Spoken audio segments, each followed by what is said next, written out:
بسم اللہ الرحمن الرحیم۔ السلام علیکم۔ آپ دیکھ رہے ہیں DDP انالیٹیکا۔ آج اس ویلاگ میں ہم جو اس وقت کا پولیٹیکل سینیریو ہے، پولیٹیکل سچویشن ہے ملک کی، اس کا جائزہ لیں گے۔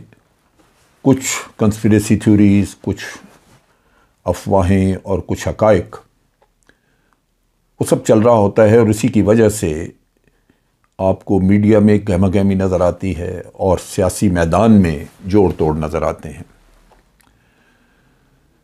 یہاں جو بات چیت ابھی چل رہی ہے، جو میں نے سنا مختلف جو ویلاگرز ہیں ان کے وساطت سے، یا جو افواہیں چل رہی ہیں، ان میں یہ افواہ گرم ہے، یہ بات کی جا رہی ہے کہ PDM نے جب یہ نیشنل سیکورٹی کمیٹی کی میٹنگ ہوئی تو وہاں اکانومی کے معاملے میں یہ بتایا کہ وہاں پہ اگر اکانومی میں کچھ کرنا ہے تو ہمیں کچھ سخت فیصلے کرنے ہوں گے۔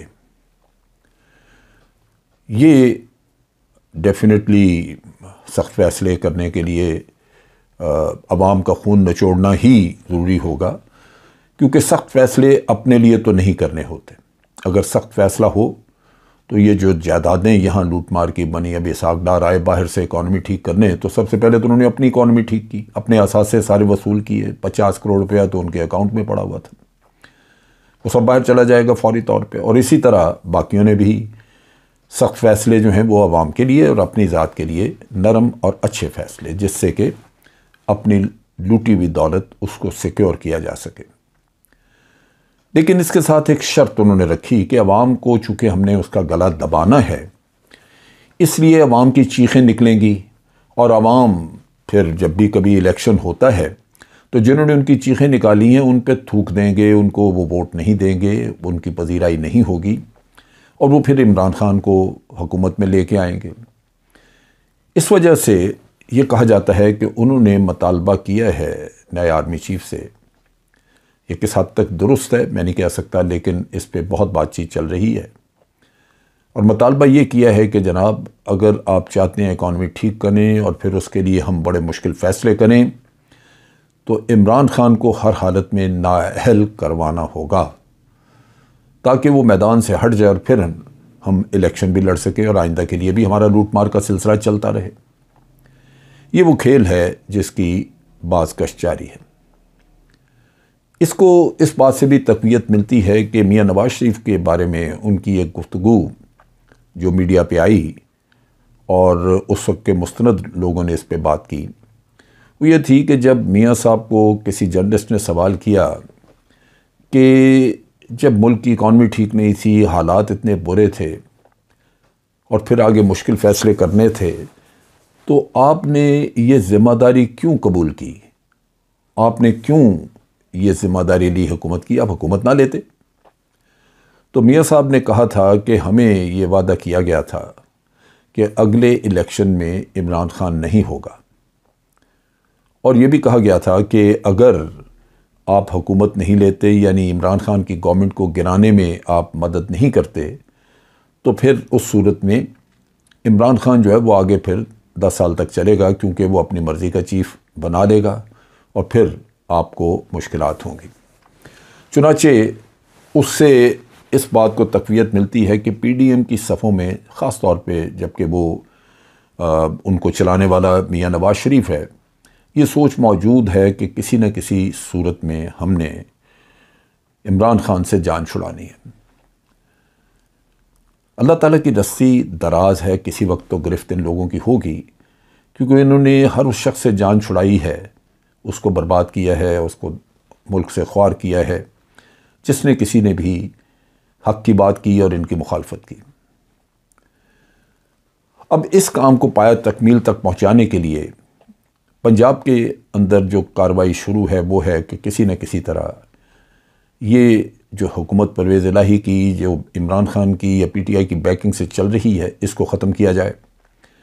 اس کو ختم کرنے کے لیے خرید و فروخت کا عمل جاری ہے، اور جب خرید و فروخت کے عمل میں کوئی ایسا موڑ آ گیا جہاں پہ سمجھا گیا کہ اب پرویز الہی ووٹ آف کانفیڈنس نہیں لے سکتا تو پھر اس کی حکومت گرانے کا انتظام کیا جائے گا۔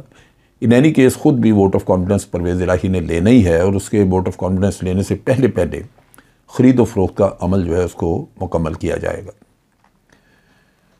یہ وہ صورتحال ہے جس کے تناظر میں ہم دیکھ رہے ہیں کہ ابھی تک جوڑ توڑ کی سیاست، ابھی تک وہ جو تباہی کا رستہ اختیار کیا تھا وہی رستے پہ چلنا، یہ چیزیں بند نہیں ہوئیں۔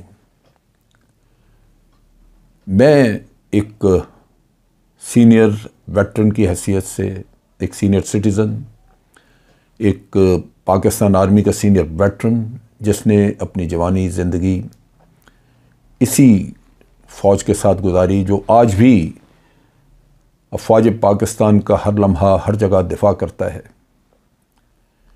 میں انہیں ایک چیز بتانا چاہتا ہوں، ایک مشورے کے طور پہ، نصیحت کے طور پہ، ایک بڑے کے طور پہ، وہ یہ ہے کہ ان کی گندی سیاست سے دور رہیں۔ آپ دیکھیے کہ کرپشن کا کتنا بڑا قصہ تھا، اور یہ سب لوگ جنہوں نے لوٹ مار کی ہوئی تھی دبا کے، ان کے سارے کرپشن کے کیسز ختم ہوئے۔ وہ حکومت پہ بیٹھے تھے، وہ چاہتے تو وہ کوئی امینڈمنٹ نہ لے کے آتے، نیب کے آرڈیننس میں امینڈمنٹ نہ لے کے آتے اگر ایمان ان کے تازہ ہوتے، لیکن انہوں نے تو یہ کرنا تھا کیونکہ ان کی اپنی جان پھنسی ہوئی تھی۔ لیکن الزام جنرل باجوہ پہ کہ انہوں نے، عمران خان بھی کہتے ہیں کہ انہوں نے کہا کہ کرپشن کوئی ایشو نہیں ہے، لٹا ہوا ملک، اور الزام اب جنرل باجوہ پہ۔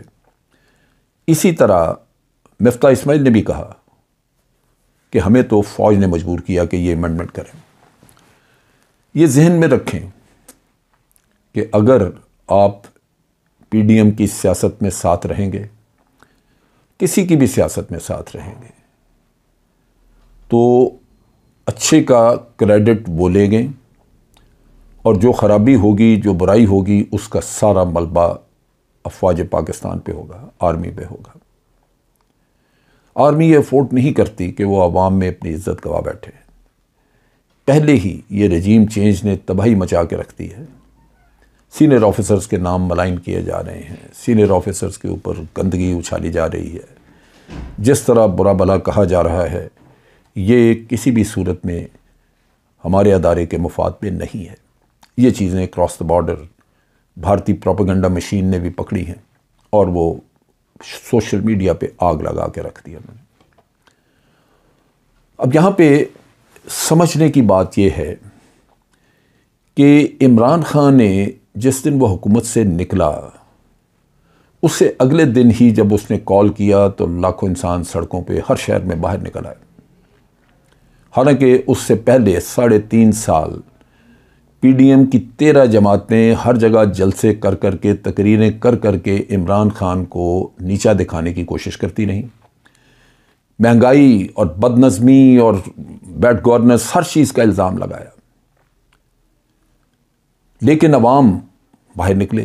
میں اس کو ایک کرشمہ سمجھتا ہوں قدرت کا۔ میں سمجھتا ہوں کہ رب العالمین عمران خان کے پیچھے ہے، وہ اس سے کوئی نہ کوئی کام لینا چاہتا ہے، کیونکہ اس کے بعد بھی جو کچھ ہوا وہ یہ کہ اس کے خلاف گندی آڈیوز، ویڈیوز، پتہ نہیں کیا کیا، کہیں کرپشن، کہیں فراگوگی، ہر طرح کے، میں سمجھتا ہوں کہ حربے گھٹیا، غلیظ اور اخلاقی گراوٹ سے بھرپور جتنے بھی آپ حربے اختیار کر سکتے تھے وہ کیے، لیکن عمران خان کی مقبولیت بڑی ہے، کم نہیں ہوئی۔ اس کے ساتھ ساتھ افواج پاکستان کی عزت اور توقیر میں کمی ہوئی ہے، بڑی نہیں۔ یہ وہ المیہ ہے جو سمجھنے کی ضرورت ہے، اور میں اس کو وہی 2 لفظوں میں اس کو میں سمجھانے کی کوشش کرتا ہوں۔ پہلی بات یہ کہ اگر رب العالمین کسی رستے پہ کسی کو ڈالنا چاہتا ہے تو ساری دنیا بھی اس کی مخالفت میں کھڑی ہو جائے، وہ رستہ چلے گا اور میرا مالک اس کو منزل تک لے کے جائے گا۔ سو اس کو رضائے خداوندی سمجھیں۔ دوسری بات جو سمجھنے کی ہے وہ یہ ہے کہ جیسے جیسے آپ عمران خان کے خلاف کاند اچھال رہے ہیں، لوگ اس گند کو نہیں دیکھ رہے، اس کے خلوص کو دیکھ رہے ہیں، اس کی وطن کے ساتھ محبت کو دیکھ رہے ہیں. وہ یہ سمجھتے ہیں کہ وطن کے ساتھ اگر کوئی مخلص ہے اس کے معاملات کو درست کرنے کے لیے تو وہ عمران خان ہے. اور یہی اسی سانس میں انہوں نے 13 جماعتوں کا وہ ٹولہ، جیسے ہم امپورٹڈ گورنمنٹ کہتے ہیں، ان کو ریجیکٹ کر دیا ہے. مجھے یوں لگتا ہے کہ آپ جتنا جی چاہے گند اور اچھالیں، جو آپ کے پاس ٹیلی فونوں میں چھپا پڑا ہے وہ لے آئیں پبلک میں. عمران خان پاکستان کے عوام کی ضد بن چکا ہے. یہ بات سمجھنے کی ہے. اگر آپ یہ بات سمجھ لیں کہ عمران خان پاکستان کے عوام کی ضد بن چکا ہے تو پھر آپ مزید گند پھیلانے سے گریز کریں گے. میں یہی بات سمجھانا چاہ رہا تھا، اور میری التجا، درخواست اور میری سب سے اپیل یہی ہے کہ خدا را ملک میں مزید گندگی مت پھیلائیں. یہ گندگی پہلے ہی آپ اتنی پھیلا چکے ہیں کہ اس ملک کو آپ نے پوری دنیا کے سامنے ایک مذاق بنا کے رکھ دیا. سیاست کا معیار اتنا گھٹیا آپ نے کر دیا ہے کہ اس کے بعد سوائے شرم سے سر جھکانے کے اور کچھ نہیں رہتا. اب مزید خدا را مزید گند پھیلانے سے باز آ جائیں اور سمجھ جائیں کہ عمران خان اگر آپ نے ایک دفعہ نہیں 100 دفعہ بھی اس کو نااہل کر دیا تو عوام پھر بھی اس کے پیچھے کھڑے رہیں گے. اگر یہ بات آپ کی سمجھ میں لگ جائے تو پھر آپ لازماً حقیقت کا ساتھ دیں گے اور ایسی مجرمانہ حرکتوں سے دور رہیں گے جس کے ذریعے آپ چوروں کے لیے سیاسی میدان صاف کرنا چاہتے ہیں. اب تک کے لیے اتنا ہی. افواج پاکستان زندہ باد، پاکستان پائندہ باد.